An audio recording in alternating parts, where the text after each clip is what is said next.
Tay? Emelita, anak, Anong ginagawa niyo dito? Paano niyo nalaman na dito na ako nakatira ngayon? pinagtanong-tanong ko sa mga kakilala mo, kaya may nakapagsabi sa akin. Ganun ba? Tara ho muna dito sa loob. Mukhang kanina pa kayo dito naghihintay sa labas. Ganitong oras kasi ang pagsasara ko ng pwesto sa palengke.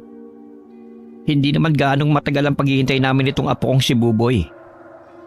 Kanino bang anak yang batang kasama mo, Tay?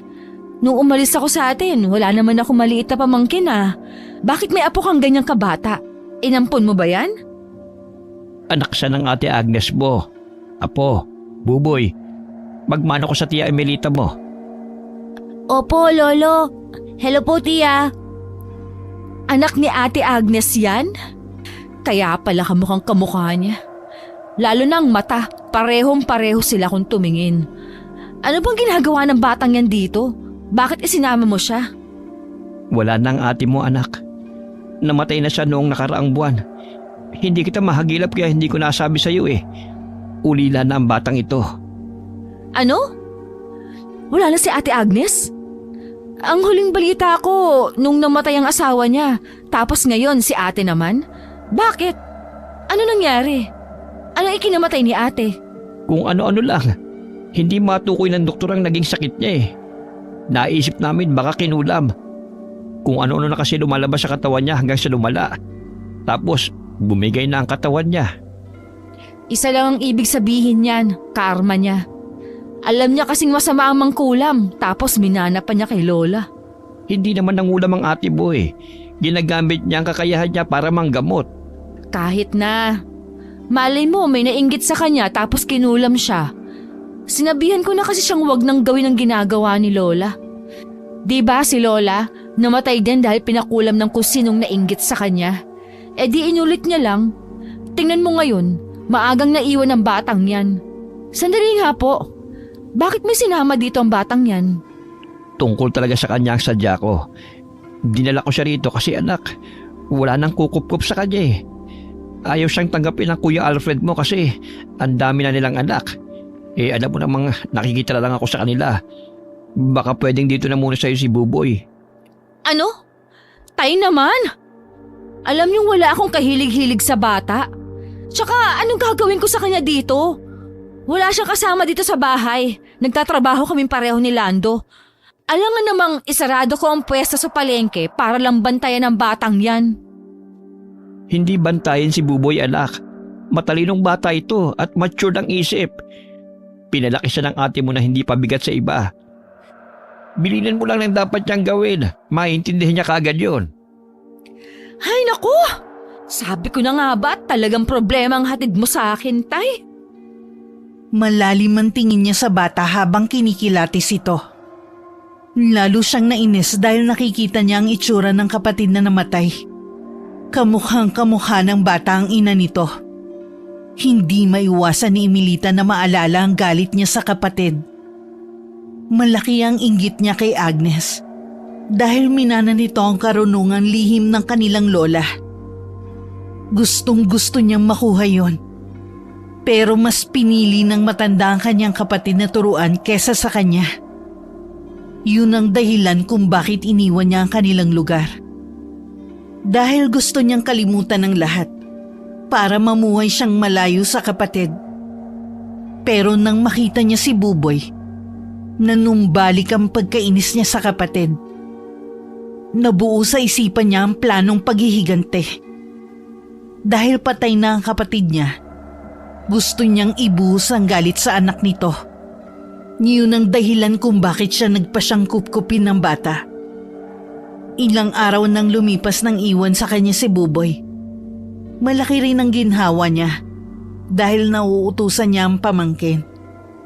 Isang umaga, hinagilap niya to dahil wala sa loob ng bahay. Buboy! Buboy! Nasaan ka bang bata ka? Ikaw na kutong lupa ka. Palagi mo nalang pinapasakit ang lalamunan ko dahil sa kakahanap sa'yo. Buboy! Tia, nandito po ako sa labas. Anong ginawa mo dyan sa labas? Sabi niyo po walisan ko po ang bakuran. Bakit napakakupad mo? Kanina ko pa yan inuutos sa'yo ah. Hindi pa rin tapos? Tingnan mo nga.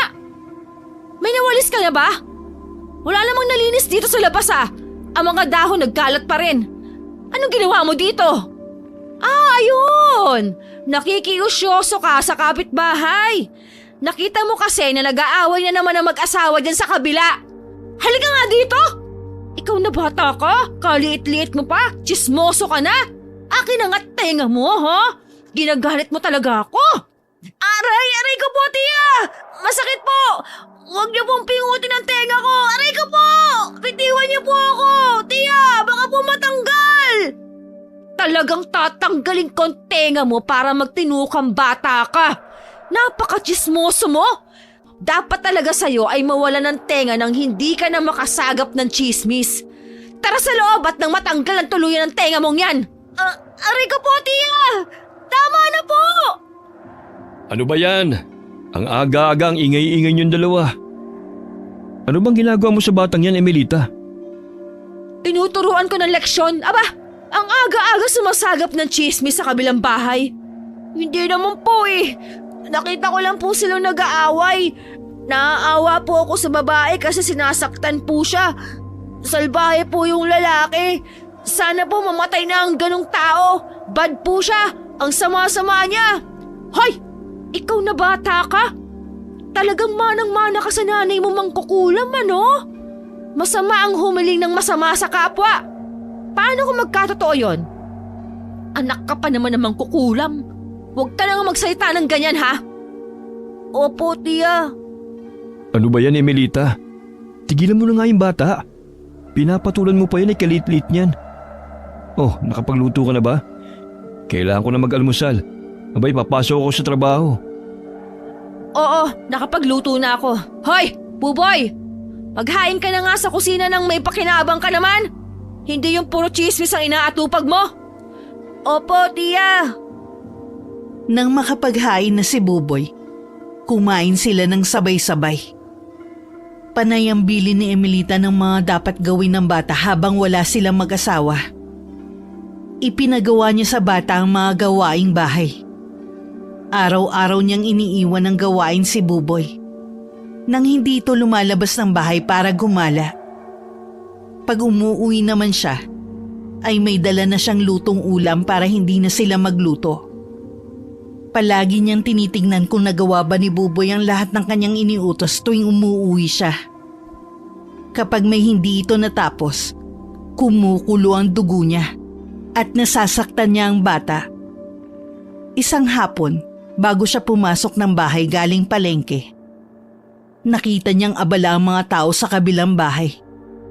Nang makiusyoso siya, nalaman niyang namatay ang kapitbahay nilang lalaki dahil sa atake sa puso. Dahil sa gulat niya, nagmamadali siyang pumasok sa loob ng kanilang bahay. Buboy! Buboy! Nasaan kang bata ka? Tiya? Nandiyan na po pala kayo. Nasa banyo po ako. Maliligo na po sana ako. May kailangan ka po ba? Hoy, bata! Halika nga dito. Umamin ka nga sa akin, ha? Aray ko po, tiya! Nasasaktan po ako! Ang higpit po ng hawak ninyo sa braso ko po! Talagang masasaktan ka sa akin kapag hindi ka umamin! Ano po ba yun? Alam mo bang namatay ang kapitbahay nating si Joel? Sino po yun? Tsaka bakit kayo sa akin nagagalit? Siya lang naman ang lalaking asawa ni Minda. Yung sinasabihan mong sana ay mamatay na dahil sinasaktan ng asawa. Po? Talaga pong namatay siya? Hindi ko naman po yun sinasadya eh. Sabihin mo nga sa akin, anong ginawa mo sa kanya? Wala po, tiya. Wala po talaga. Umamin ka. Anak ka namang kukulam. Kaya imposibleng wala kang alam. Sabihin mo sa akin, anong karunungang lihim ang itinuro sa'yo ng nanay mo? Sabihin mo! Wala po, tiya. Wala pong tinuturo si mama sa akin na kahit ano. Maniwala po kayo sa akin. Wala po talaga. Tsaka hindi po mangkukulam si mama. Manggagamot po siya, sabi ni lolo. Mangkukulam siya! Mangkukulam ang nanay mo! Mga kampon kayo ng dilim! Ikaw ang may gawa kung bakit namatay si Joel! Sa susunod, anong balak mong gawin, ha? Sinusunod mong papatayin? Sabihin mo! Wala po, Tia! Hindi ko naman po alam na namatay siya. Wala po akong ginawa. Wala po talaga. Bitiwan niyo po ako. Nasasaktan po ako. Aray ko po. Tia, masakit po. Wag na wag mo nang gagamitin ulit ang kapangyarihan mo bilang mangkukulam, ha? Dahil sa sunod, palalayasin kita dito sa bahay ko. Matutulog ka sa lansangan. Naintindihan mo? Sumagot ka! Sagot! Opo, Tia. Opo. Kahit binitiwan na niya ang pamangkin, ay hindi pa rin maalis ang kanyang galit. Masama pa rin ang tingin niya rito. Maya-maya'y dumating na ang kinakasama niyang si Lando at naabutan sila sa ganong sitwasyon. Ano na naman yan, Emelita? Bakit pinapayak mo na naman yung bata? Wala. Huwag mong kampihan ang anak na mangkukulam na yan, ha? Sigurado akong may ginawa siya kay Joel. Namatay siya dahil sa atake sa puso. Ayun, hindi mo ba napansin? Inaayos na ang burol niya sa bahay nila. Ano? Patay na si paring Joel? Teka nga, atake sa puso ang kinamatay ka mo? Pero ano naman na kinalaman ni Buboy doon? Ang mga mangkukulam may taglay na karunungan makakasakit sa kapwa. Lando, anak siya na mangkukulam. Sigurado akong may ipinamanang kung ano sa kanyang ina niyang kampo ng dilim. Sus ko naman, Emelita. 7 taong gulang lang ang pamangkin mo. Malay ba niya ganyan mga sinasabi mo? Sige na, Buboy. Doon ka na sa kwarto mo. Huwag mo na lang pansinin ang tiyahin mong kinulang yata sa utak. Ako pa talaga ang kinulang sa utak, Lando? Sa inaasta mo, oo. Tama na yan. Pagod tayo sa trabaho at huwag mo nang dagdagan pa ang mga pagod natin. Nagugutom na ako. May pagkain na ba? Hoy, Buboy! Ikaw ba'y nakapagsaing na? Opo, Tia. Ay, bakit naman pati pagsasaing ay iniasa mo sa bata? At sino naman ang gagawa? Pareho tayong wala dito sa bahay, Lando. Natural, gawain ni Buboy yon. Dapat lang na kumilos siya sa bahay na to, ha? Kailangan niyang pagtrabahuhan ng libre ang pagtira niya dito sa bahay. Aba, wala nang libre dito sa mundo. Kailangan niyang kumilos ng makatulong. Naku, Emelita. Wala na talaga akong masabi sa'yo. Huwag ka nga umangal-angal dyan. Huwag mong makampi-kampihan ng batang yan. Kung hindi, 2 kayo matutulog sa lansangan. Bahala ka na sa buhay mo. Kinaumagahan ng magising si Emelita. Naabutan niya si Buboy na nasa may pintuan. Kinakausap nito ang isang aso. Tahimik niyang pinagmasdan ng bata. Ikaw na aso ka? Tinangay mo ang tsinelas ko. Nag-iisa lang yun. Hindi na ako makakabili nun kasi wala naman akong pera. Tapos sinira mo pa. Tingnan mo, paano ko ito masusuot? Sira na. Kasalanan mo to. Huwag na huwag kang pupunta dito, ha? Nako, talagang aso ka. Mamatay ka na sana. Magkaroon ka ng galis yung malala para maturuan ka ng leksyon. Pasaway ka. Buboy! Ano ba yung ginagawa mo? Tia, paano po kasi yung aso? Sinira po yung tsinelas ko. Iniiwan mo kasi kung saan-saan ang mga gamit mo. Natural, sisirain ng aso yan. Wala naman niyang isip eh. Kasalanan mo yan. Huwag mong isisi sa aso ang kapabayaan mo. Itaboy mo nga ang asong yan. Ayoko sa mga hayop. Kinakausap mo baka mamaya. Dito na yan tumira. Pareho ko kayong ilalagay sa kulungan eh. Itaboy mo yan. Opo, Tia. Malis ka na, Doggy. Chu! Alis na! Alis na sabi! Alis! Kayo nakapagising? Opo. Nagsaing ka na ba? Nag-init ka ba ng tubig? Opo, Tia. Mabuti naman. Halika dito sa kusina. Tulungan mo ako magluto ng ulam. Mamaya, sumama ka sa akin sa palengke. Wala ka namang gagawin dito sa bahay. Doon ka sa palengke para makatulong ka naman nang makabayad-bayad ka sa kinakain mo. Opo, Tia. Nang isama ni Emelita ang bata sa pwesto niya sa palengke, palagi niyang napapansin ng mga kilos nito na para sa kanya ay kakaiba na. Nakikita niya sa bata ang ugali at kilos ng namayapa niyang kapatid. Kuhang-kuha ni Buboy kung paanong tumingin ang mata ng ina nito. Mga tingin na pailalim at kumikilati sa mga tao. Naniningkit din ng mata ng bata sa tuwing may mga tao siyang hindi nagugustuhan. Naglalaro sa isipan ni Emilita kung anong iniisip ng bata sa tuwing tumititig ito ng masama. Hindi niya maiwasang bantayan ang kilos ng pamangkin. Sa pag-iisip na baka may gawin itong hindi maganda at magimit siya para kainisan sila ng mga tao. Hanggang sa isang beses na mapalingon siya kay Buboy, nakita niyang titig na titig ito sa isang matandang lalaking nagsusungit. Pinapagalitan ng lalaking yun ang batang kasama at pinagbubuhatan pa ng kamay. Nang hilabot si Emilita nang makita niyang gumagalaw ang mga labi ni Buboy na para bang nag-uusal ng orasyon. Nagtayuan ang kanyang balihibo sa katawan dahil sa ginagawa ng bata. Buboy! Po! Tia! Bakit po? Umalis ka nga dyan sa harapan.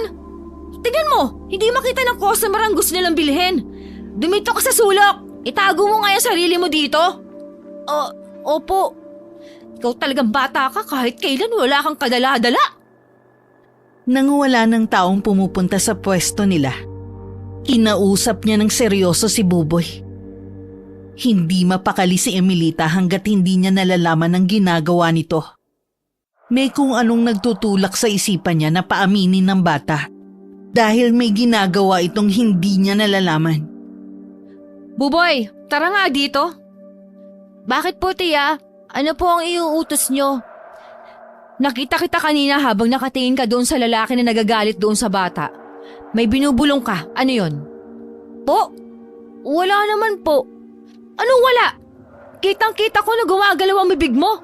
May inuusal kang orasyon ano? Anong mga dasal bang tinuro sa'yo ng nanay mo? Ikaw ha? Wag na wag mo nang gagawin kung ano man ang itinuro sa'yo ng nanay mo mangkukulam. Naiintindihan mo ba? Alam mo ba kung bakit namatay ang nanay mo? Dahil ginantihan siya ng mga kinulam niya. Gusto mo bang mangyari sa'yo yon? Wala naman po akong ginagawa, Tia. At saka po, hindi naman mangkukulam si Mama. Huwag mo nang ipagtanggol ang ina mo. Mas kilala ko siya kaysa sa'yo. Kasi sabay kaming lumaki. Ikaw, kailan ka lang naman nabuhay dito sa mundo? Wala kang alam. Ako ang magsasabi sa'yo ng totoo. Ang nanay mo mangkukulam. Natatandaan mo ba si Joel? Yung kapitbahay natin? Di ba galit ka doon? Oh, ngayon patay na siya. Inorasyonan mo kasi. Paano mo ngayon ipapaliwanag yan, ha? Tapos ano? Sino naman ang isusunod mo? Yung lalaki kanina? Hoy, bata! Kabata-bata mo pa, ha? Mamamatay tao ka! Hindi po totoo yun. Hindi po. Hindi ko naman po pinatay yung kapitbahay natin eh. Hindi mo nga kasi alam na nagawa mo yon. Kaya nga sinasabi ko sa'yo. Kaya kung ano man ang mga itinuro sa'yo ng nanay mo, kalimutan mo na. Kasi masama yon. Naintindihan mo ba? Sumagot ka! Wala nga po tinuturo si Mama sa akin, Tia. Wala po siyang sinasabi. O edi wala! Tumigil ka nga sa pag-iyak-iyak mo! Nakakaimbierna! Malas yan sa negosyo! Ayusin mo sarili mo! Kalalaki mong tao, iyakin ka! Nang pauwi na sila ng bahay habang nag-aabang ng masasakyan, nakita ni Emilita ang kumpulan ng mga tao sa kabilang kalsada. Sinabihan niya ang pamangkin na hintayin siya sa waiting shed. Pinuntahan niya ang mga nagkukumpulan para makiusyoso. Nagtanong-tanong siya sa mga tao. Nang sinabi ng mga ito na isang lalaki ang nadisgrasya, lalong umatake ang kanyang kuryosidad. Nakipagsiksikan siya para makalapit sa naaksidente. Bigla siyang pinanlamigan ng katawan nang makita ang lalaki. Ito ang lalaking tinititigan ng masama ni Buboy. Halos manlambot siya nang lumayo sa kumpulan ng mga tao. Tiningnan pa niya ang pamangkin na nasa kabilang kalsada. Tahimik lang itong naghihintay sa kanya sa waiting shed. Dumadagundong ang kaba niya habang pinagmamasdan si Buboy. Nagtatayuan ang kanyang balahibo dahil sa kilabot na nararamdaman sa bata. Habang tinitingnan niya ito, nakikita niya ang bulto ng aninong nasa likuran ng pamangkin. Hindi ito anino ng bata dahil masyadong malaki. Bukod doon, nasa lilim si Buboy, kaya nagtataka siya kung bakit meron itong malaking anino. Lalo siyang nangilabot. Tinalikuran niya ang pamangkin at naisip na wag na lang itong balikan. Nabuo sa isip niyang iligaw na lang ang bata dahil isa itong malas. Nanginginig ang mga tuhod niya habang naglalakad. Nakakailang metro na ang nalalakad niya nang bigla siyang nakonsensya sa pag-iwan sa pamangkin. Nagbuga siya ng malalim na hininga bago nilingon uli ang bata. Gulat na gulat siya nang makitang wala ito sa waiting shed. Mabilis niyang iginala ang paningin para hagilapin si Buboy. Hindi niya ito makita. Hanggang sa maramdaman na lang niya ang paghawak ng maliit na kamay sa kanyang braso. Natigilan siya nang maramdamang sobrang lamig ng kamay na yon. Nagsalita pa ito na lalong nagpakilabot sa kanya. Naghahalo ang boses ni Buboy at boses ng nakakatakot na nilalang na tila nang gagaling sa malalim na hukay. Lalong nanlaki ang kanyang mga mata. Nanginig na rin ang mga kamay niya at halos hindi niya magawang tingnan ng pamangkin dahil sa kanyang takot. Maya-maya ay naging normal na ang boses ni Buboy, kaya nagawa na niya itong tingnan. Tia, paanong nakarating ka dito? Di ba nandun ka sa... Iniwan kita dun sa... Opo, sorry po. Nainip po kasi ako. Natakot po ako na baka hindi niyo na ako balikan. Kaya sumunod po ako sa inyo, Tia. Hindi na po magpapasaway po. Promise po. Huwag niyo lang po akong iwan. Natatakot po ako. Ano? Natatakot ka? Opo. Saan ka natatakot? Nakaramdam ng awa si Emilita nang makita ang sobrang lungkot na mata ng pamangkin. Nakaramdam siya ng konsensya. Pero may takot pa rin siya sa bata. Hindi niya alam kung may kinalaman nito sa mga nangyayaring pagkamatay ng mga lalaking tiningnan nito ng masama o kung nagkataon lang ba ang mga yon. Pero ang inosenteng bata ay hindi niya kayang magpalaboy-laboy sa lansangan. Tumawid ka? Nang mag-isa? Hindi ka ba natakot na baka masagasaan ka? Sabi ko sa'yo, hintayin mo lang ako doon, hindi ba? Eh kung nasagasaan ka, matulad ka dun sa lalaking yon. Nasagasaan yon! Sorry po, Tia. Sumabay naman po ako sa mga taong tumawid kanina. Bakit po pala nasagasaan yung lalaki? Hindi ko alam. Lasing siguro. Umuwi na nga tayo. Magluluto pa ako ng hapunan. Si Tito Lando mo, maya-maya uuwi na. Umuwi na tayo. Opo. Habang naglalakad sila, panay ang tingin niya sa bata. Napansin niyang wala itong suot na tsinelas. Napaisip siya kung kailan pa nakayapak ang pamangkin. Dahil hindi naman niya yun napansin nang umalis sila ng bahay. Bakit wala kang tsinelas, Buboy? Hindi ba po sinira nung asong gala? Kasalanan ko naman po. Naiwan ko po kasi sa labas ng bahay ang tsinelas ko. Bakit mo kasi iniwan doon? Kasi po, naglampaso ako ng sahig. Madudumihan po kapag pinasok ko po yung tsinelas ko. Mula kaninang umaga, pag alis natin ng bahay, nakayapak ka na? Opo. Diyos ko naman, Buboy. Bakit hindi mo sinabi? Nagmumukha ka tuloy-pulubi sa ginawa mo. Tapos kasakasama kita? Ano yan? Namulot ako ng batang lansangan? Baka isipin pa ng mga tao na dinudukot kita. Hay nako! Tara nga doon, ibibili kita ng tsinelas. Pero wala po akong perang pambayad, Tia. Hay! O di pauutangin na lang kita muna. Pero wala pa rin po akong pambabayad. Pag lumaki ka na, pwede ka na magtrabaho. Pwede mo nang bayaran ang mga utang mo sa akin. Ililista ko na lang muna. Talaga po? Salamat po, tiya. Napalunok na lang ng laway si Emelita dahil sa inosenteng reaksyon ng bata. Sa mga ganong sinasabi niya, ay paniwalang paniwala ito at naging masaya pa. Hinigit na lang niya sa braso ang pamangkin at saka naglakad sila papunta sa bilihan ng mga gamit.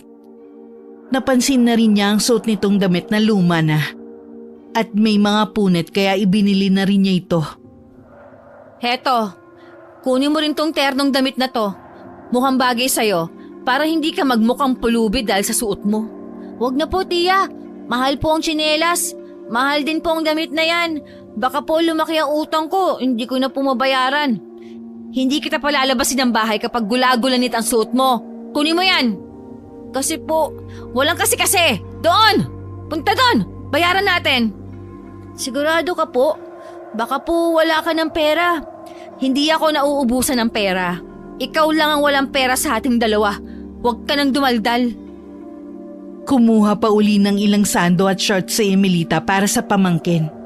Nang makita niya ang mga damit na babagay sa bata, nakita niya ang kaba sa mga mata ni Buboy dahil dumadami na ang babayaran nila. Nagpigil ng tawa si Emelita. Para hindi na mag-alala ang bata, sinabi niyang libre na niya ang ibang mga gamit nito. Gumaan ang pakiramdam niya nang makita ang malapad ng ngiti ni Buboy. Umaliwala sa mukha nito. Napayakap pa sa kanya ang bata dahil sa tuwa. Bahagya naman niyang itinulak si Buboy at nagkunwaring nainis. Ayaw niyang mapalapit ang loob niya sa bata, lalo na kapag naiisip niya ang lihim na galit niya sa ina nito. Nang matapos nilang bayaran ng mga pinamili, naglakad na uli sila papunta sa sakayan ng jeep. Medyo madilim ang daan dahil paggabi na. Nakailaw na rin ang mga streetlights. Habang naglalakad sila, panay ang tingin niya sa pamangkin. Napapangiti siya dahil hindi pa rin maalis ang ngiti sa bata. Pero maya-maya ay napawi ang kanyang ngiti nang makita ang anino nito. Kakaiba ang aninong nakita niya. Mas malaki pa ito kaysa sa kanyang anino. Iba rin ng hugis. At ang mas nagpakilabot sa kanya, ang kakaibang buhok at daliri ng anino. Mahaba ang buhok at sabog-sabog na gumagalaw-galaw pa. Ang mga kuko rin nito ay matutulis at naninigas na parang gustong manakit. Mabilis siyang lumingon para tingnan kung anong nilalang ang nakasunod sa kanila. Pero wala naman siyang nakita. Nang balingan niya uli ng tingin si Buboy, nakita niyang normal na ang anino nito. Tiya, bakit po? May nakalimutan po ba kayo? Ha? Wala. Halika na. Bilisan mo maglakad, gumagabi na. Opo. Hanggang sa pag-uwi ay hindi pa rin maalis sa kanyang isipan ang mga nangyari. Nasa bahay na ang kinakasama niyang si Lando at nakapagluto na rin ito ng hapunan. Naging masaya si Lando na makita niyang nagbanding sila magtiyahin. Pero inismiran naman niya ang lalaki. Ayaw pa rin niyang tanggapin na napapalapit na sa kanya ang bata. Natatalo ang emosyong yun ng takot sa kakaibang pangyayari na nasasaksihan niya kay Buboy. Ang tingin pa rin niya sa bata ay isang malas o di kaya'y binabantayan ng demonyo. Malalim na ang gabi. Tahimik si Emelita habang nagpapaantok. Ang lalim ng iniisip mo ah. Ginto ba yan? Huhukain ko na. Ay, iniisip ko si Buboy. Yun! For the first time, iniisip mo na siya. Hindi na kumukulong dugo mo sa kanya? Mukhang nagugustuhan mo ng bata ah. Hindi yon. Pakiramdam ko may kakaiba sa kanya, Lando. Kakaiba talaga siya. 7 years old pero mature ng isip. Sinong 7 years old ang pwede mong utusan na kaya magsaing, maghugas ng plato, maglampaso ng sahig, magtiklop ng mga sinampay? Minsan nga pinagigim mo ng tubig sa poso ng kapitbahay para punuin ang drum sa banyo kahit may gripo naman tayo. Ibang klase ka talaga. Anong pinapalabas mo? Inaapi ko ang bata? Hindi ba? Anong tawag mo ron? Paniwalain lang ang bata? Sabihin mo ba namang hindi pwedeng laging buksan ng gripo kasi mahal ang tubig? Kaya nag-iigib sa poso. Tigilan mo nga ako. Binubwisit mo lang ako. Tapos ngayon iniisip mo na. Nakukonsensya ka na, no? Pwede. Itulog mo na nga lang yan. Buwisit ka. Pag-untugin ko kayong dalawa ni Buboy eh. Hindi nga. Seryoso na. Ano bang iniisip mo sa batang yon? Balak mo ng pag-aralin next year? Goods yan. Sayang ang talino ng batang yan. Hindi yon. May napapansin kasi akong kakaiba sa kanya. Hindi mo balak pag-aralin ng bata? Eh di pag-aralin mo kung gusto mo. Ibang klase ka talaga. Ano mga kakaiba sa kanya? Basta, hindi mo maiintindihan. Naiisip ko kasi, hindi kaya binabantayan siya ng mangkukulam niyang ina? Kung ano-anong pinag-iisip mo, Emilita. Itulog mo na lang kaya yan. Eh bata-bata ng pamangkin mo, pinag-iisipan mo na masama. Tinalikuran na siya ni Lando at tinulugan na lang. Lalo lang siyang nainis sa kinakasama. Matutulog na rin sana siya nang biglang makarinig ng ingay sa kusina. Naglaglagan ng mga kasangkapan doon. Inis na inis siyang bumangon at bubulong-bulong. Inisip niya na baka may nakapasok na pusa. Dinampot niya ang hanger na nakasabit sa pako sa likod ng pinto bago lumabas ng silid. Pagkalabas ay ginala niya ang paningin sa kabuuan ng bahay. Madilim ang paligid dahil patay ang mga ilaw. Bahagya lang ang liwanag na pumapasok mula sa ilaw sa poste sa labas ng bahay. Pero sapat na ang liwanag nito para maaninag niya kung may nakapasok na pusa. Dahan-dahan siyang pumunta sa kusina. Mahigpit ang pagkakahawak niya sa hanger. Natigilan siya nang makita ang malaking anino. Katulad ito ng aninong nakasunod kay Buboy.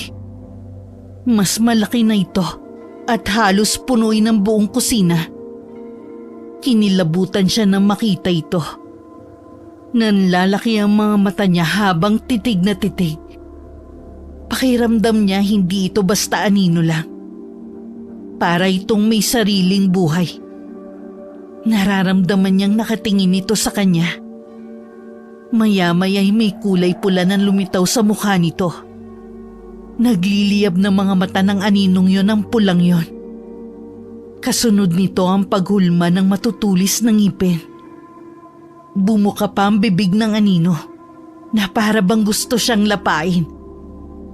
Umunat ang mga kamay nitong may matutulis na kuko at pilit siyang inaabot.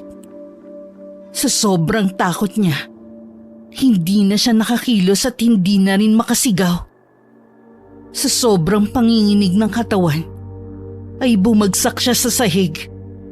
Maya-maya ay nakarinig siya ng mga salitang bumubulong. Napatakip siya ng tenga dahil palakas ng palakas ang boses na yun. Paulit-ulit ang pag-usal ng mga salitang hindi niya maintindihan. Hanggang sa naglaho na ang anino sa kanyang harapan. Nagkaroon siya ng lakas na makatayo. Kahit nanginginig ang katawan, ay pinilit niyang makabalik sa kwarto. Bago siya makarating sa silid nila, ay nadaanan niya ang silid ni Buboy. Naririnig niya sa loob ang boses na nag-uusal ng orasyon. Ang takot niya ay napalitan ng galit. Dali-dali niyang binuksan ang pinto ng silid at hinagilap ang bata. Binuksan niya ang ilaw. Nakita niya si Buboy na nakaupo sa higaan at may kung anong ginagawa. May hawak itong papel at lapis. Anong ginagawa mong bata ka? Ano to? Anong dinadrawing mo sa papel na to? Sabihin mo! Tiya, natatakot po ako. May nakita po akong monster. Ganito ang itsura niya. Nakita ko po, sa kusina po. Sinungaling, wag ako, Buboy. Anak ka namang kukulam. Umamin ka. Ang aninong yon, gawa mo, di ba? Ikaw ang naglikha sa kanya. Ginagamit mong pag-drawing para mabigyan siya ng itsura. Inoorasyon mo para makapanakot ka. Akala mo ba matatakot mo ko, ha? Gusto mo ba akong patayin? Sumagot ka! Hindi po, tiya. Maniwala po kayo. Hindi ko po gawa ang monster. Natatakot po ako sa kanya, tiya. Huwag mo akong artihan. Ganyan-ganyan din ang ginagawa ng ina mo. Nakukuha niya ang mga tao sa pag-iinarte niya. Sinasabi niyang nakikita niya ang halimaw at itinataboy niya lang. Pero ang totoo, kakampi niya ang halimaw na yon. Ginawa niya para mas mabisa ang pangungulam niya. Kaya ngayon, inuulit mo. Anak ka nga namang kukulam. Hindi po totoo yun. Hindi man kukulam si Mama. Akin na nga yung papel at lapis na yan. Sinabi ko sa'yo na huwag ka mangingialam sa mga gamit ko ah. Ang tigas na ulo mo. Sa susunod na kumuha ka ulit ng papel at lapis, palalayasin kita. Ayoko nang may mangkukulam sa bahay ko. Naintindihan mo ba? Ha? Sagot! Opo, tiya. Bago lumabas ng silid, binatukan pa niya ang bata at sa gigil dito ay nagawa niyang sabunutan. Pagbalik niya sa silid nilang mag-asawa, bumalik uli ang panginginig ng katawan niya sa maghalong galit at takot. Takot na takot siya habang tinitingnan ang iginuhit ng bata sa papel. Kuhang-kuha nito ang itsura ng aninong nakita niya sa kusina. Buong gabing hindi siya makatulog.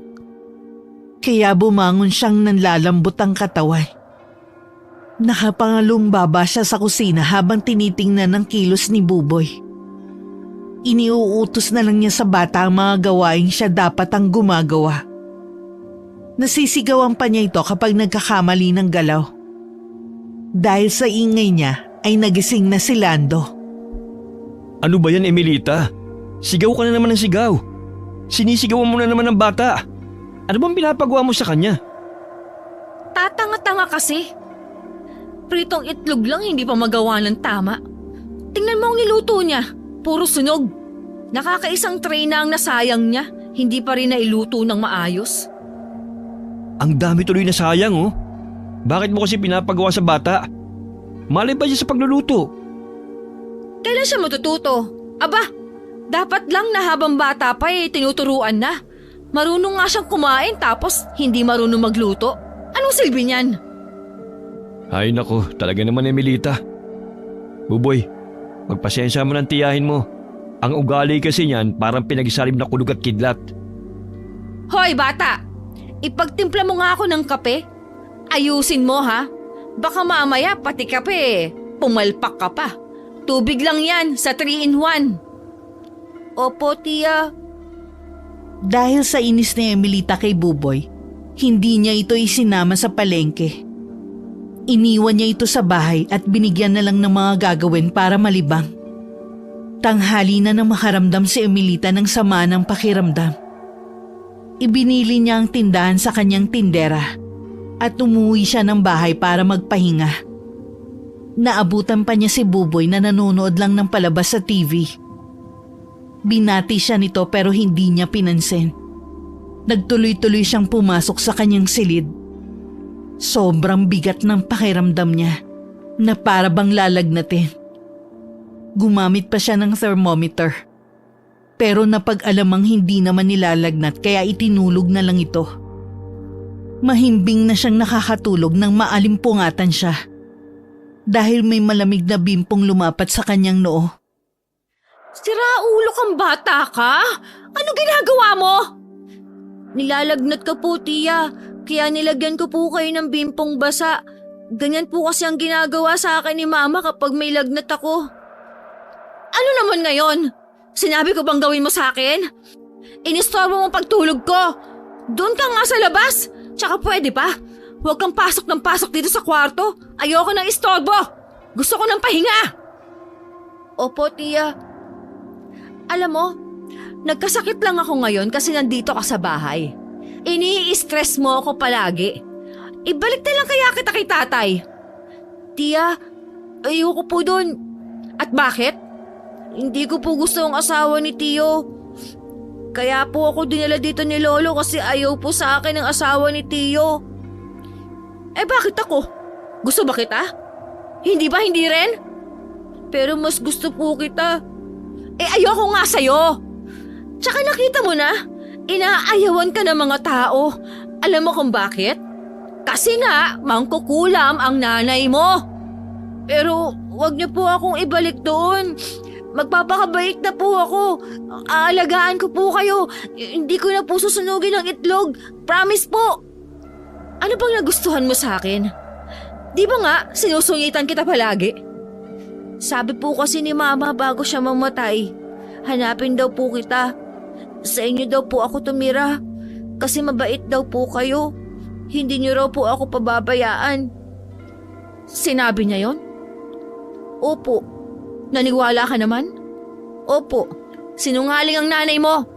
Ang mga mangkukulam, hindi naman yan sila nagsasabi ng totoo. Masyado kang paniwalain. Ipagluto mo na lang ako ng lugaw. Marunong ka? Opo, tiya. Tinuruan po ako ni Mama magluto ng lugaw. Palagi ko po siyang nilulutuan noong may sakit po siya.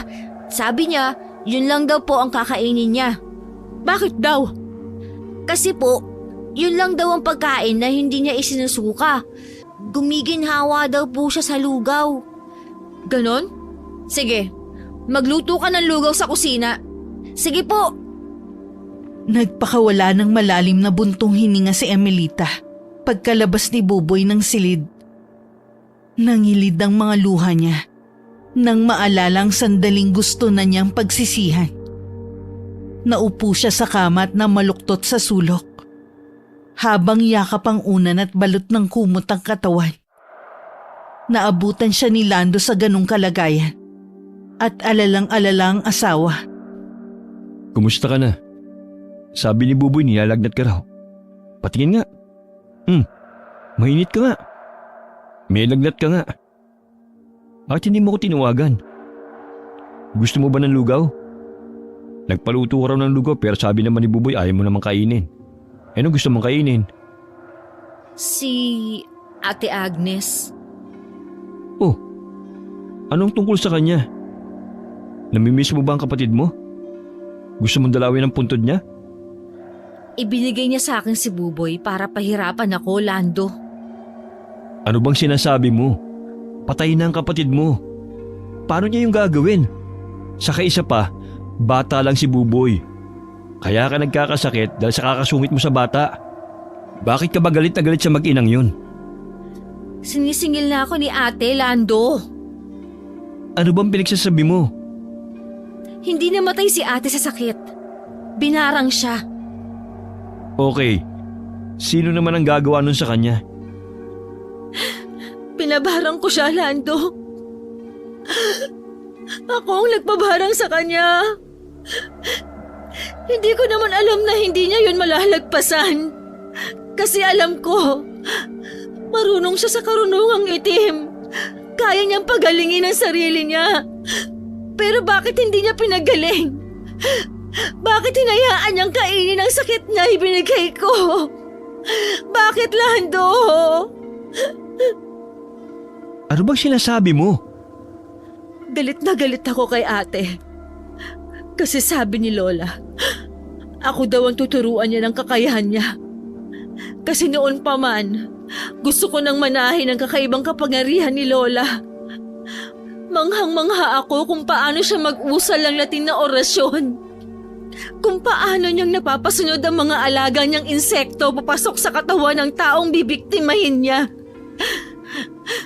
Gusto kong gawin yun. Gusto kong maging kagaya ni Lola. Pero anong ginawa niya? Ibinigay niya kay Ate ang kakayahang yon. Tapos anong ginawa ni Ate? Ginamit niya sa panggagamot. Ayos lang naman sana. Kaso, nung sinabi ko sa kanya na gusto kong matuto, nagalit siya sa akin. Ayaw niya. Pinagdamutan niya ako. Kaya naging sukdulan ang galit ko sa kanya. Nabulag ako ng galit at selos. Kaya pinabarang ko siya.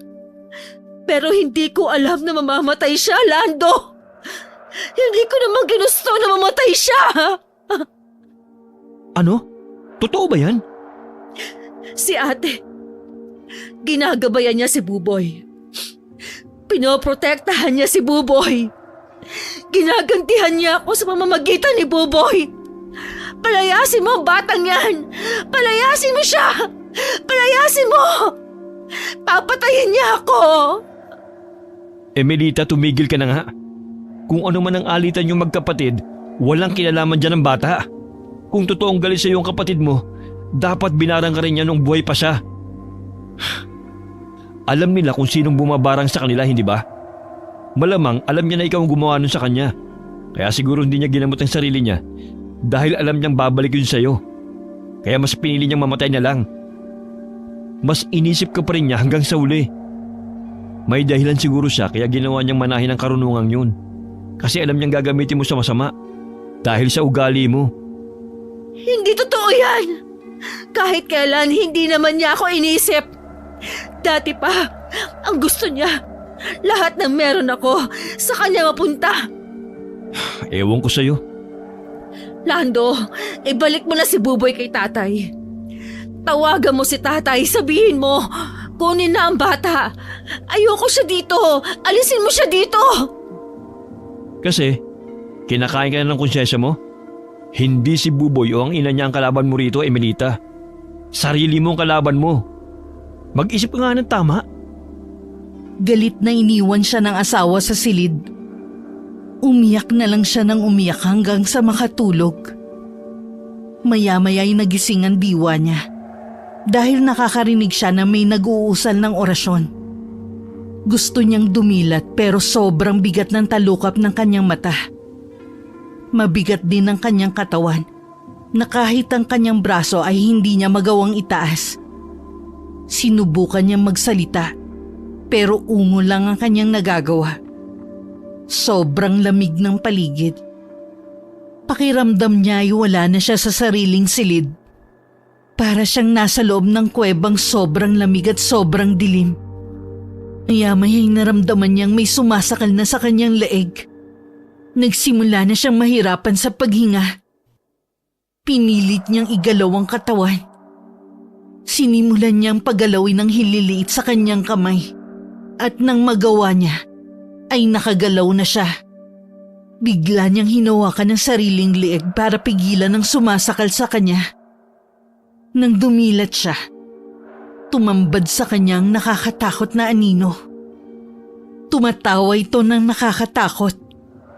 Nagliliyab sa pula ang mga mata nito. Iginala niya ang paningin sa silid para maghanap ng tulong. Nakita niya si Buboy sa sulok ng silid. Gumagalaw ang mga labi nito. Nakita niyang nag-uusal ng orasyon ng bata. Abala rin ng bata sa ginagawa nito. May kung ano siyang sinusulat sa papel. Mahigpit ang paghawak ng bata sa lapis. At halos mabutas ang papel sa madiin nitong pagsulat. Galit na galit si Emelita sa pamangkin. Dahil hindi siya makapagsalita, minumura na lang niya ito sa kanyang isip. Maya-maya'y tumingin sa kanyang bata. Matalim ang titig nito at sobrang talim na puno ng galit. Nanlalaki ang mga mata ni Emelita at nanginig siya dahil sa kilabot na makita niya ang mga titig na yun ni Buboy. Maya-maya'y napapikit na lang siya. Tinanggap na niyang yun na ang kanyang huling hininga. Pero makalipas ang ilang minuto, nakaramdam siya ng kaginhawaan. Narinig niyang may pumasok sa kwarto. Lando! Oh, gising ka na pala. Masyadong mahaba ang tulog mo eh. Hindi ka na nakakain. Nagugutom ka na ba? Si Buboy! Si Buboy? Ayan oh. Alam mo ba, binantayan ka ng pamangkin mong yan. Wala pa yung tulog dahil sa pag-aalala sa'yo. Madaling araw na oh. Palagi ka niyang pinupunasan ng basang bimpo. Buboy! Tia, ikaw, kitang-kita kita. Binabarang mo ako, ano? Sumagot ka. Pinapatay mo ako ng paunti-unti. Walang hiya ka talaga. Manang-mana ka sa ina mong mangkukulam. Tia, Emelita, tumigil ka nga. hindi mo kasi alam. Nasaan ka ba kanina? Bakit siya nandito sa kwarto ko? Bakit mo siya pinabayaang mag-isa dito? Papatayin ako ng batang yan. Bakit? Natatakot ka? Natatakot kang gawin sa'yo ni Buboy ang ginawa mo sa nanay niya? Ay nako, alam mo Emelita, natatakot ka sa multong ginawa mo kaya ka nagkakaganyan. Hindi mo naiintindihan. Papatayin nga niya ako. Inoorasyon na niya ako habang tulog. Tingnan mo ang papel. Nagdodrawing siya ng monster at inuutusan niya yon para patayin ako. Natigilan si Emelita nang sinampal siya ng asawa. Lalong nagalit sa kanya si Lando. Hindi ito nagsalita at lumabas na lang ng silid para hindi humaba ang kanilang pag-aaway. Nang maiwan si Buboy, ibinuntun niya ang galit sa bata. Ikaw, mula nang dumating ka, puro kamalasan ang nangyayari sa akin. Anak ka ng dyablo! Lumayas ka sa bahay ko! Layas! Tia, yung anina po na monster, hindi po ako may gawa nun. Diba? Nakikita mo ang halimaw na yon? Nakikita mo kasi likha mo yon. Hindi po. Kayo po ang may gawa sa kanya. Nabuo siya dahil sa matindi niyong galit. Humiling po ba kayo ng bantay? Kasi ang anino po na yon, ibinigay ng kusino sa inyo para maging bantay niyo po. Pero lumalakas po ang halimaw depende po sa emosyon ninyo.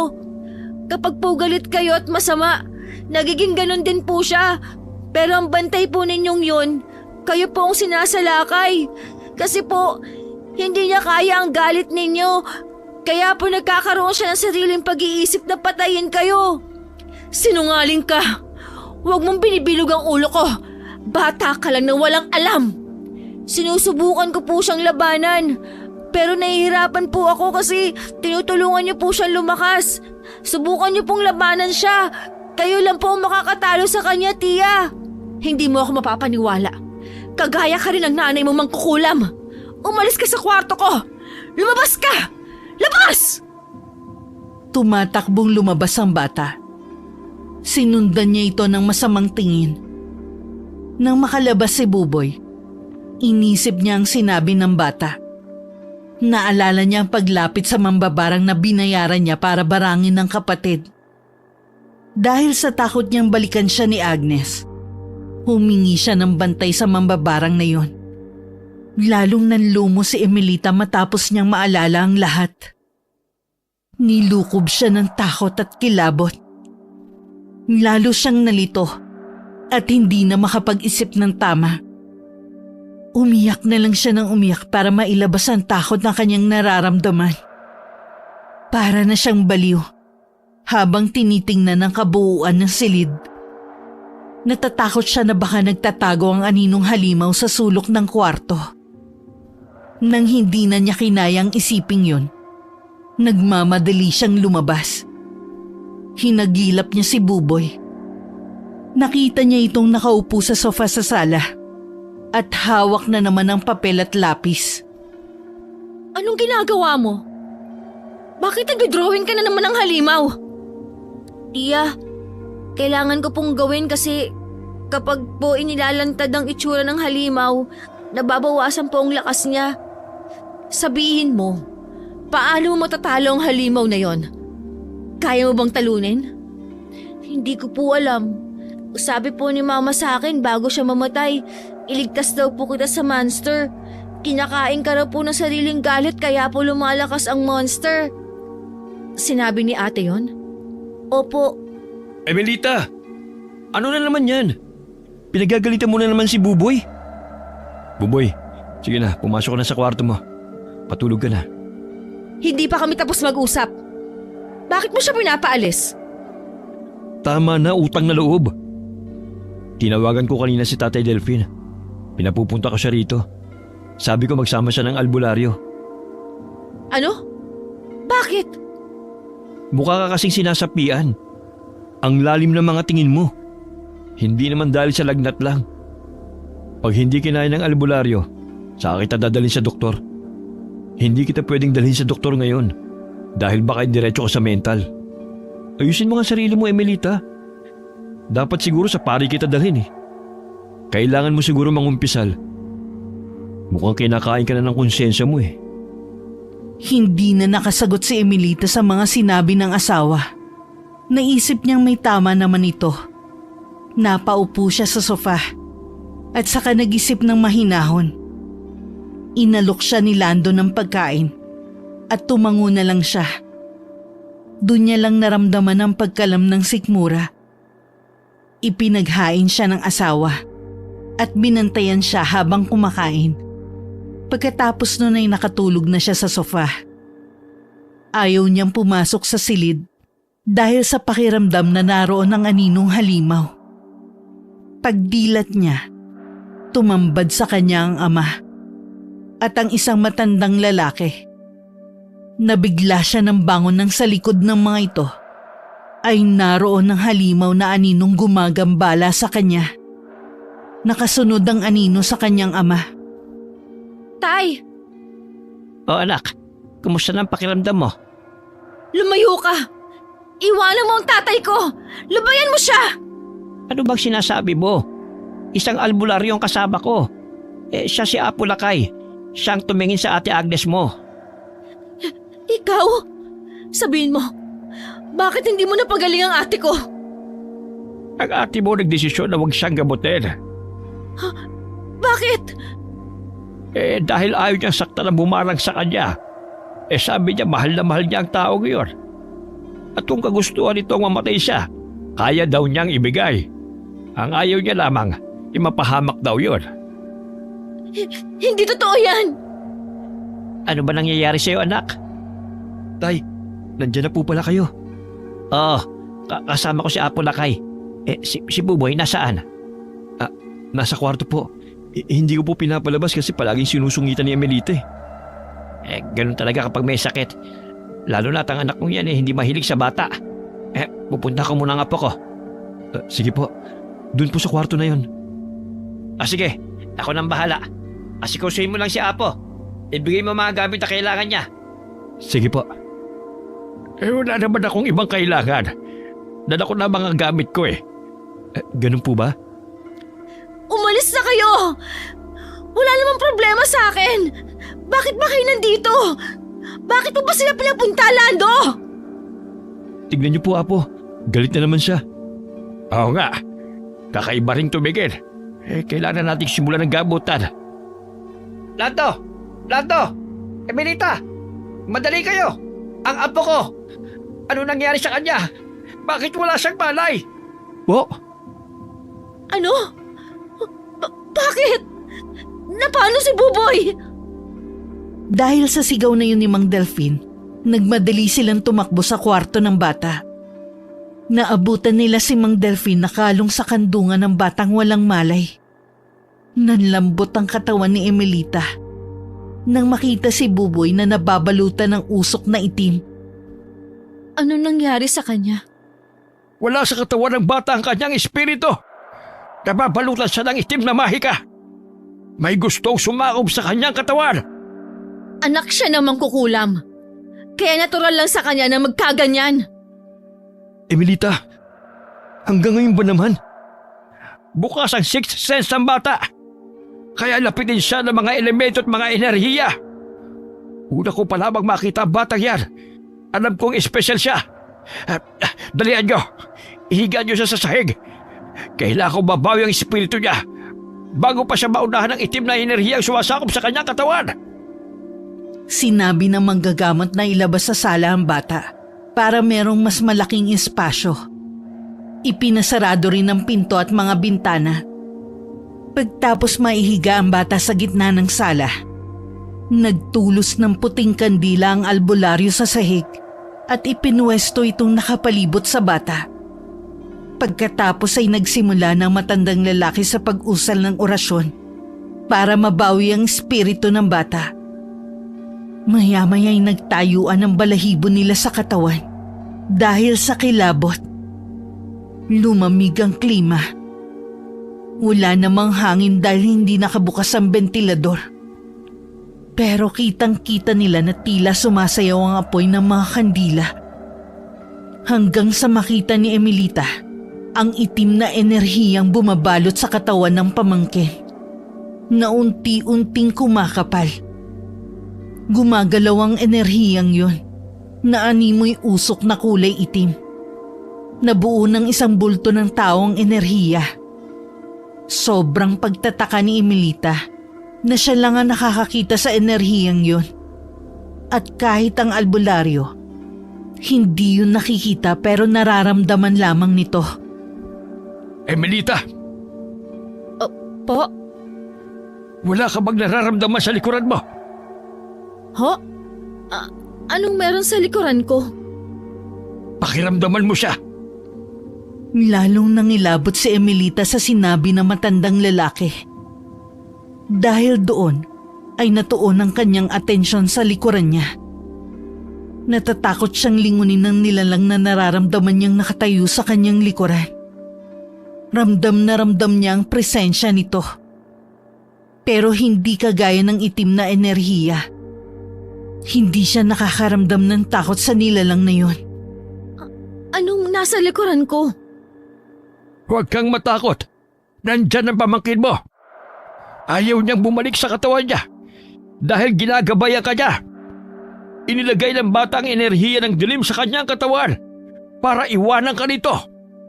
Babalik lamang si Buboy sa katawan niya kapag tuluyan nang natalo ang negatibong enerhiya. Dahil nabuo ang enerhiyang yon mula sa galit at selos. Nababahiran na ito ng kapangyarihan ng dilim. Kapag hindi natin naagapan, magiging isang mabagsik itong demonyo at papatayin niya ang katawan ng bata.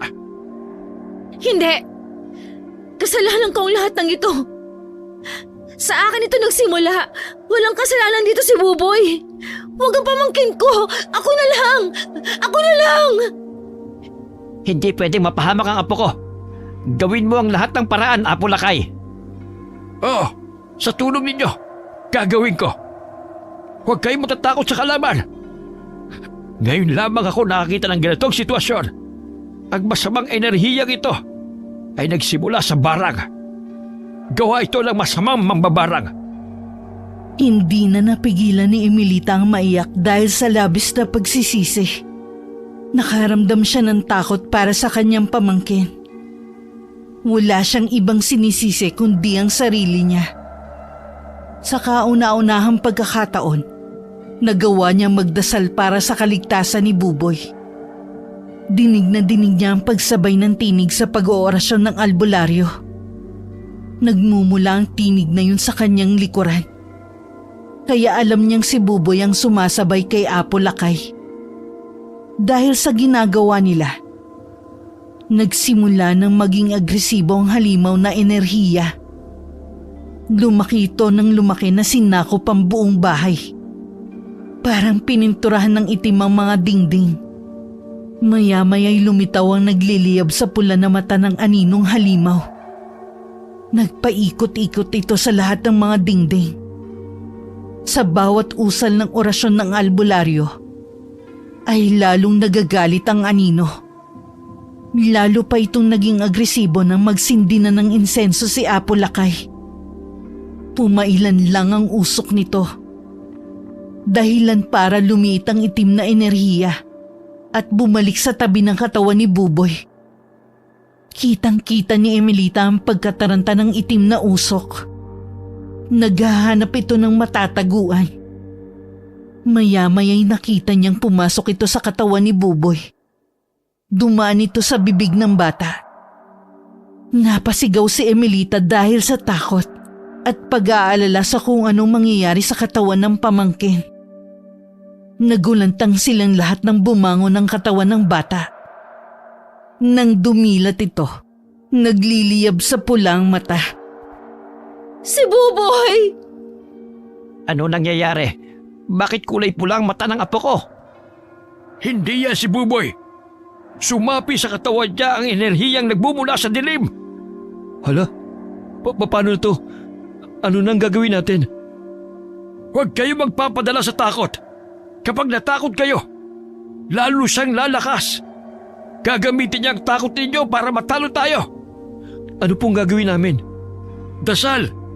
Yan ang pinakamabisang sandata sa mga kagaya niya. Dahil sa sinabi ng albularyo, kanya-kanya sila ng dasal. Lalong nagalit ang kanilang kalaban.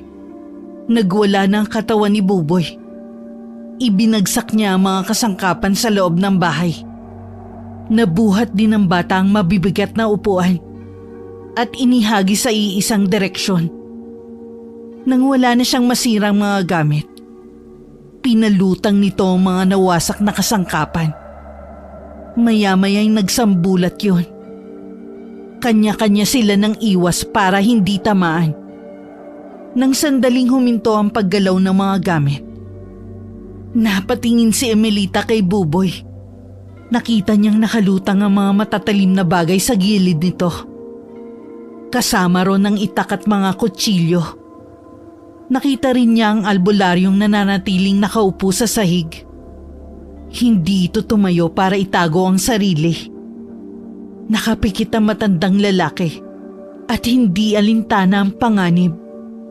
Nakatutok sa matanda ang mga patalim at anumang oras ay babaw nito sa kanyang katawan.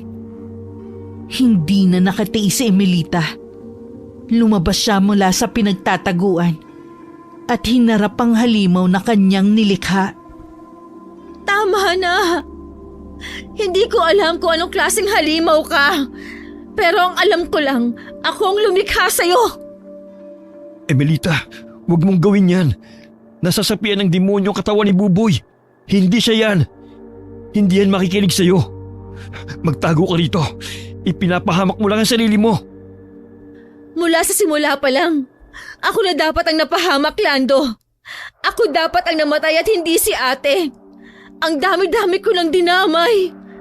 Hindi na kaya ng konsensya ko dahil sa akin nabuo ang halimaw na yan. Kasi isa akong halimaw. Ako ang saktan mo. Nandito ako. Iwanan mong pamangkin ko. Wala siyang kasalanan. Inosente siya. Sa akin mo itarak ang mga patalim na yan. Huwag ka naman damay pa ng ibang tao. Ako lang ang dapat nasaktan mo. Nakaramdam ng takot si Emelita nang makita niyang nanginginig ang mga patalim habang nakalutang sa ere. Nanggigigil itong nagpipigil na maitarak sa katawan niya. Nakita rin niya ang pagkuyom ng kamao ni Buboy. Pero kahit natatakot, nilakasan niya ang kanyang loob na harapin ang halimaw na binuo niya. Maya-maya'y nakaramdam siya ng malamig na humawak sa kanyang kamay.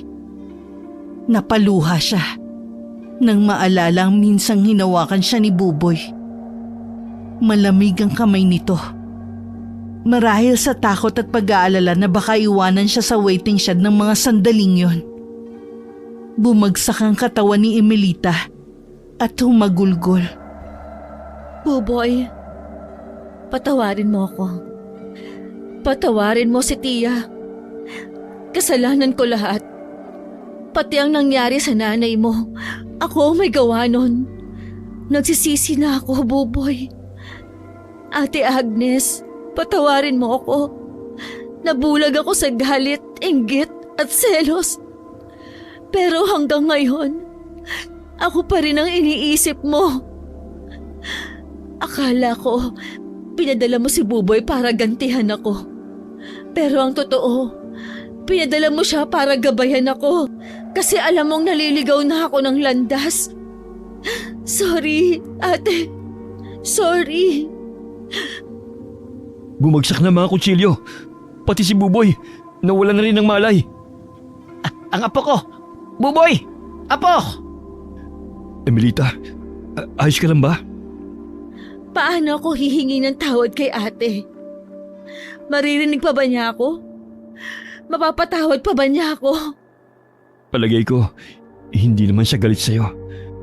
Mukhang ikaw lang talaga ang nagalit sa kanya ng gusto. Sobrang sama ko, Lando. Oo nga. Talagang masama ako? Ang ibig kong sabihin, Lahat naman ng tao may kasamang taglay eh. Lahat naliligaw ng landas. Pero ang mahalaga, palagi pa rin bumabalik sa liwanag. Pwede ka pa rin bumawi sa kapatid mo. Paano? Si Buboy. Ibinigay niya sa'yo kasi alam niyang hindi mo pababayaan. Si Buboy? Ang pamangkin ko? Ang laki din ng kasalanan ko sa kanya. Marami pang pagkakataon para makabawi ka. Si Buboy, nagkamalay na. Ang apo ko. Apo, ayos ka lang ba? Lolo? Bakit po kayo nandito? Hala, ano pong nangyari? Bakit po makalat ang bahay? Nilindol po ba o may pumasok na magnanakaw? Nako, wag mong isipin yan, apo. Ang mahalagay maayos ka na. Sobrang natakot ako. Akala ko hindi ka na babalik sa amin. Hindi naman po ako umalis, Lolo. Teka, kaya po ba kayo nandito dahil susunduin niyo na po ako? Tia, galit ka pa rin po ba sa akin? Ibabalik niyo na po ba ako kay Lolo? Hindi sinagot ni Emilita ang tanong ng bata. Lumapit siya at niyakap ng mahigpit si Buboy. Takang-taka naman ang bata dahil sa walang hintong pag-iyak ni Emilita. Inakala nitong may nagawa na naman siyang ikinagalit ng tiyahin. Iginala pa ni Emilita ang kanyang paningin sa kabuuan ng bahay.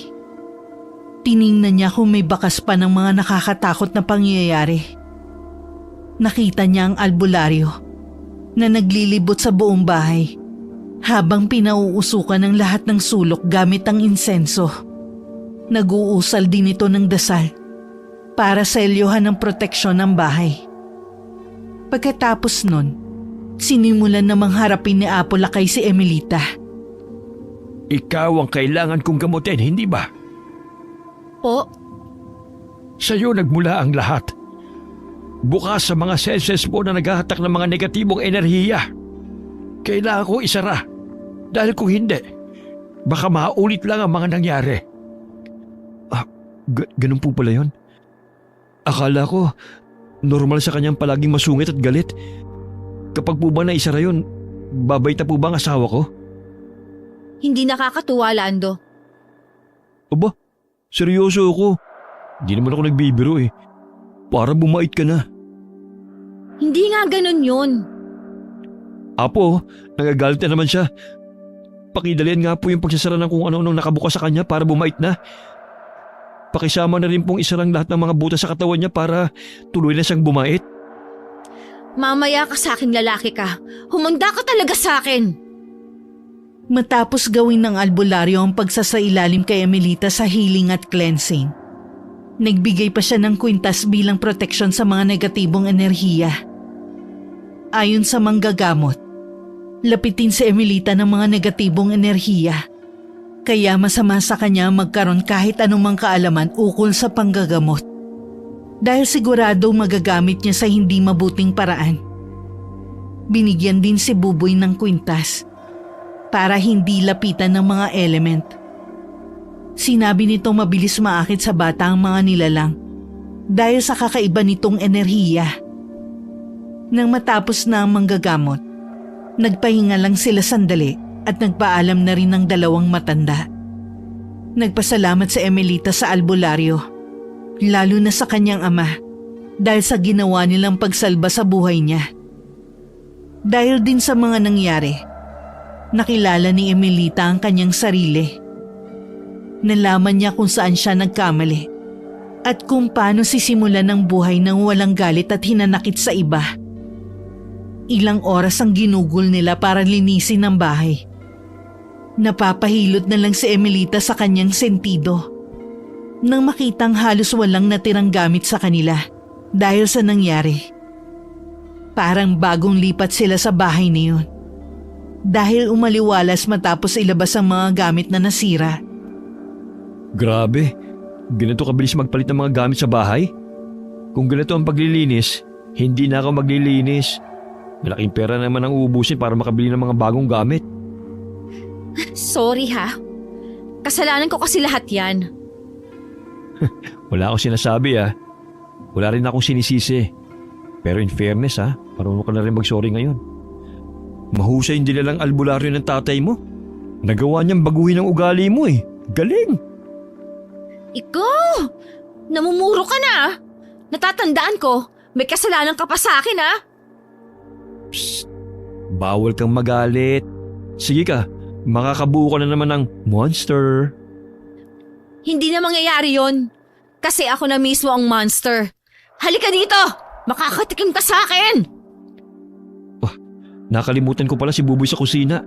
Nagluluto kasi ng itlog yun Tuturuan ko nga pala. Baka mamaya makaubos na naman siya ng isang tray dun. Yung dati kasi niyang teacher, hindi magaling magturo.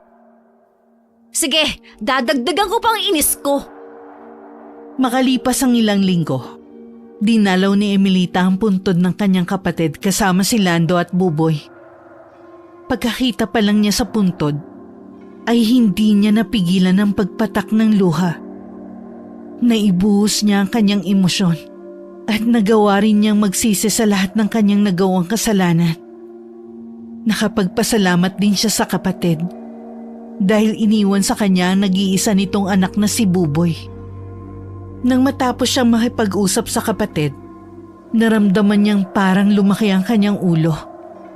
Nagtayuan ang balahibo niya sa katawan. Pakiramdam niya ay may iba silang kasama. Mabilis siyang napalingon sa likuran.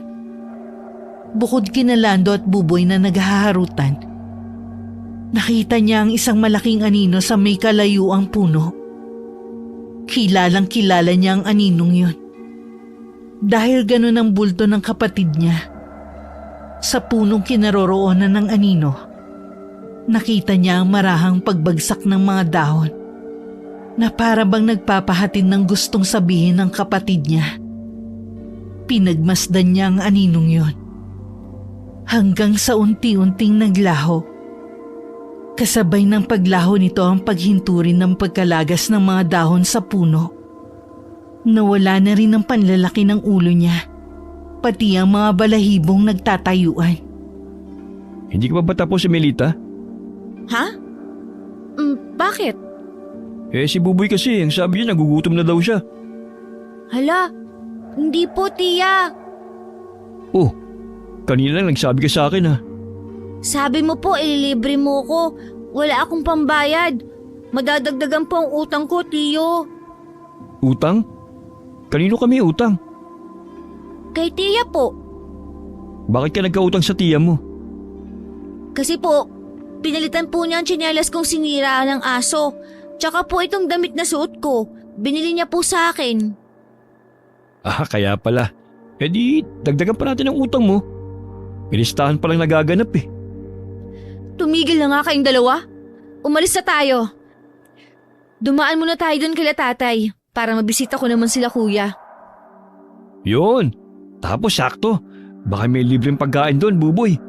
Hindi naman dadagdagan ang utang mo sa tiyahin mong kuripot. Sinong kuripot, ha, Lando? Ako ba yon? Wala akong sinabi May binanggit ba akong pangalan? Wala naman, di ba, Buboy? Idamay mo pa talaga ang bata, ha? Hoy, Buboy! Binubugbog na ako ng tiyahin mong masungit! Tulungan mo naman ako rito! Oh, bakit ka natatahimik dyan? Nakita ko po si mama sa bandaron. Nakatingin po siya sa atin. Tapos nakangiti po. Kumakaway pa nga po kanina Mariones, bilisan na nga natin. Kaya ayoko nagpupunta sa sementeryo kapag ganitong hindi pa undas Hindi na rin sila nagtagal sa lugar na yun. Pagkabisita sa ama at kapatid ni Emelita, ay umuwi na rin sila sa kanila. Bago pa sila makarating ng bahay, napansin ni Emelita ang asong sumira sa tsinelas ni Buboy. Punong-puno yun ng galis sa buong katawan. Naalala niyang salitang nabitiwan ng pamangkin dahil sa galit niya sa asong yun. Hoy, bakit ka natutulala dyan? Bakit mo tinititigan ang asong galisin na yan? Huwag mong sabihin na naawa ka. Di ba ayaw mo sa mga aso? Lando? Si Buboy kaya? Minana niya kaya ang kakayahan ni ate? Ano na naman yan? Seryoso ako. Kasi nung bata pa kami, lahat ng sinasabi ni ate nagkakatotoo, lalo na kapag galit siya. Si Buboy kasi, galit na galit siya sa asong yan. Kaya nasabihan niya ng hindi maganda. Tapos ngayon, nagkatotoo. Nagkagalis nga siya oh. Tingnan mo. Ano ka ba naman? Baka nagkataon lang yan. Sinisimulan mo na naman paghinalaan ng bata. Tsaka, paano mo malalaman na yan yung aso kinaiinisan niya? Hindi mo na yan makikilala kasi wala na yung balahibo. Tayo na, umuwi na tayo. Gusto ko na magpahinga eh. Si Buboy kanina pa nandun sa bahay. Nag-aantay yun dun sa labas kasi sarado pa ang pintuan. Buksan mo na, bilis. Dahil hindi mapalagay si Emelita sa mga naiisip niya tungkol sa pamangkin, dinala niya ito kay Apo Lakay matapos ang ilang buwan. Dahil sa kutob niyang hindi maganda, humingi siya ng payo sa albularyo kung paano maiiwasan ni Buboy na maging katulad ng kanyang ina. Pero ang naipayo lang ng matandang lalaki ay ang tamang paggabay ni Emelita sa kanyang pamangkin. Pauwi na sila ng bahay, galing sa lugar ni Apo Lakay. Tahimik siyang nag-iisip habang naglalakad nang magsalita si Buboy. Tia, bakit po pala tayo nagpunta sa albularyo? Masama po ba ang pakiramdam ninyo? Ha? Hindi naman. Bakit po? Natatakot kasi ako, Buboy. Saan po? Ayokong maging katulad ka ng mama mo. Ibig kong sabihin, hindi ka dapat maging manggagamot na kagaya niya. Kung magiging manggagamot ka man, dapat yung registered, kagaya ng doktor. Tapos magtatrabaho ka sa mga ospital.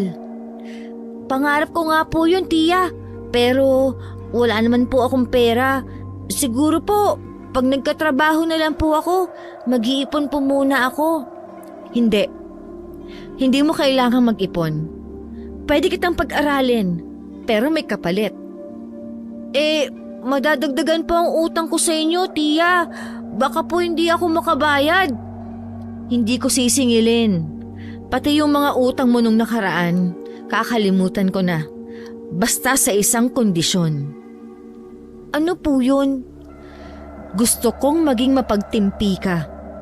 Ayokong nagagalit ka. Hindi ka rin pwedeng nagsasalita ng hindi maganda sa iba. Kahit na sa mga hayop. Dapat maging mapagmahal ka sa lahat. Kaya mo ba yon? Opo, Tia. Dapat hindi ka maging magagalitin. Huwag mong tularan ng pangit kong ugali, ha? May papangako mo ba? Opo, Tia. Promise po. Sige. Pag ganyan, pag-aaralin na kita next year. Tapos, magsikap ka para maging mabuti kang doktor. Wala ka naman talagang utang sa akin, Buboy. Ako ang maraming utang sa'yo. Pati ang pagkakaroon mo ng isang ina na gagabay dapat sa'yo, kinuha ko. Kaya, hayaan mong bayaran kong lahat ng yon.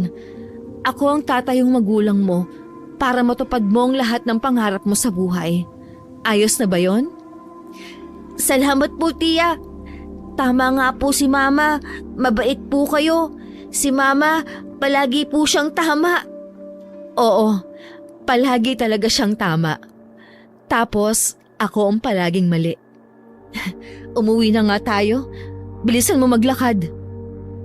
Pagkabukas ni Emelita ng pinto ng bahay nila, bumungad sa kanyang ipis.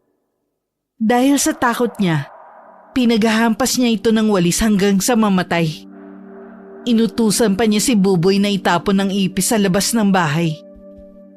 Ano pang tinitingin-tingin mo dyan, Buboy? Sabi ko, itapon mo na yan. Bakit ka ba natutulala dyan? Takot ka rin ba sa ipis? Hindi naman po. Bakit ayaw mo pang kumilos? Kasi po, kasasabi mo lang kanina na maging mabait po sa lahat. Pero pumatay ka po ng ipis. May buhay din po kasi sila. Insekto lang naman yan. Hayop pa rin po. Diyos ko, Day! Minsan hindi ko na alam kung saan ako lulugar sa'yo. Basta, itapon mo yung ipis. Mula ngayon, ayoko nang nakakakita ng ipis dito sa bahay. Kung ayaw mo silang mamatay, ilabas mo na lang. Sige po. Napalamukos na lang siya ng muka. dahil sa katuwiran ng kanyang pamangkin na hindi naman niya masisi. Mula noon naging maayos na ang pagsasama nila magtiyahin. At dahil na rin kay Buboy, ang pagkakaroon ng anak na inaasam nilang mag-asawa ay nagkaroon ng katuparan. Tuwang-tuwa si Buboy nang malaman nitong magkakaroon na siya ng kapatid. Lumipas ang ilang buwan at dumating na ang araw na manganganak na si Emelita. Ang saya na kanyang nararamdaman ay nahaluan ng pagtataka. Bakit ka na naman natutulala? Tingnan mo si Buboy oh. Ang saya-saya niya kasi may kapatid na siya. Anong ipapangalan natin sa anak natin? Cute naman niya. May baby girl na tayo. Ang batang yan, Lando. Oh, anong batang to? Kamukha ko o kamukha mo? Sino kamukha? Buboy. Sa tingin mo anak, sino kamukha ng kapatid mo? Ako ba o si tiya mo? Magsabi ka ng totoo. Hindi po kayong dalawa. Sa tingin ko po, kamukha si Mama. Mama? Oo, tama siya. Kamukhang kamukha siya ni Ate Agnes. Wakas. Tay? Emelita,